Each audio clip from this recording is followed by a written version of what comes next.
I had been married to Katya for over a decade.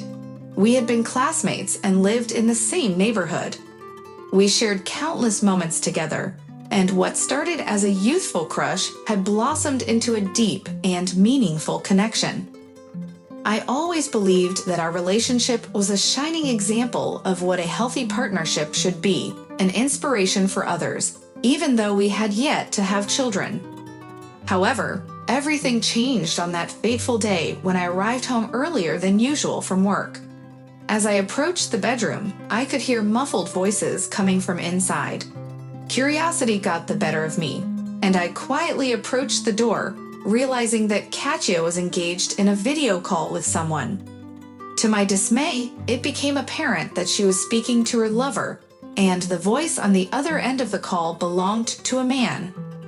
What struck me as particularly odd was the topic of their conversation: soccer, a sport my wife had never shown any interest in before.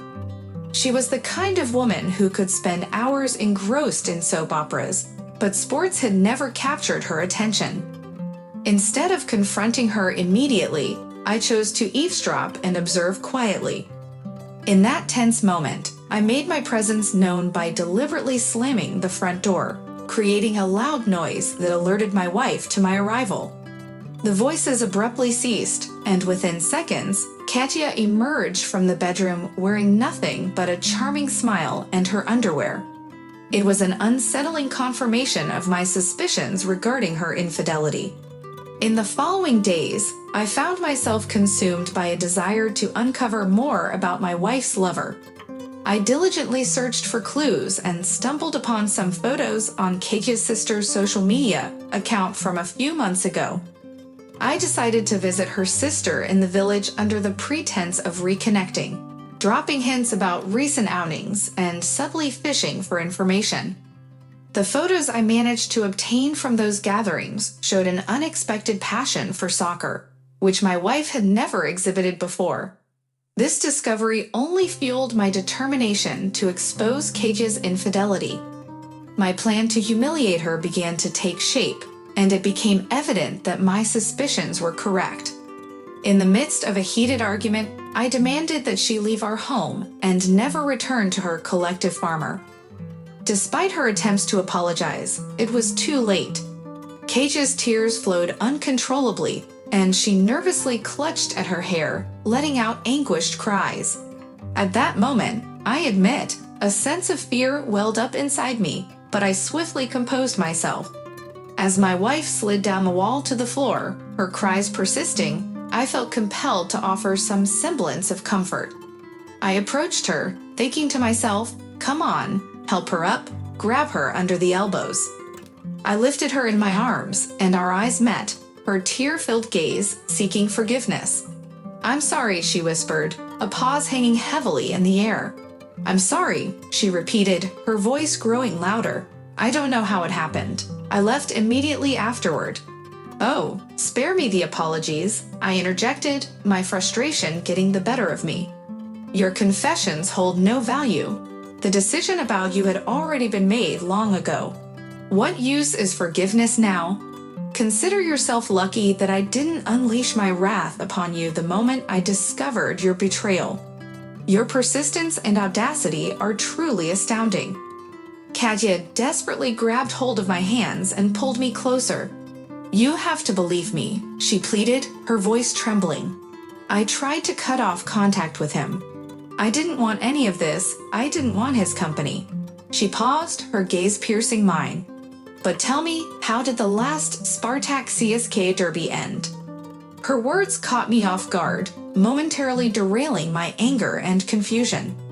I realized that in her desperate attempt to salvage our fractured connection, she was using soccer as a common ground, a shared interest that could potentially bridge the growing chasm between us.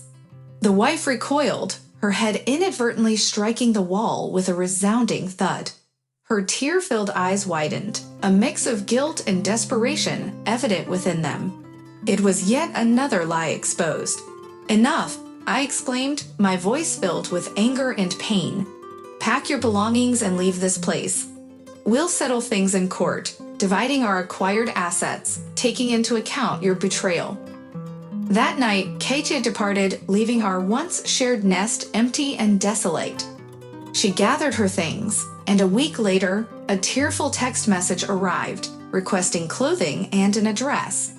Determined to be the bigger person in this tumultuous relationship, I made the decision to drive 200 kilometers to fulfill her request.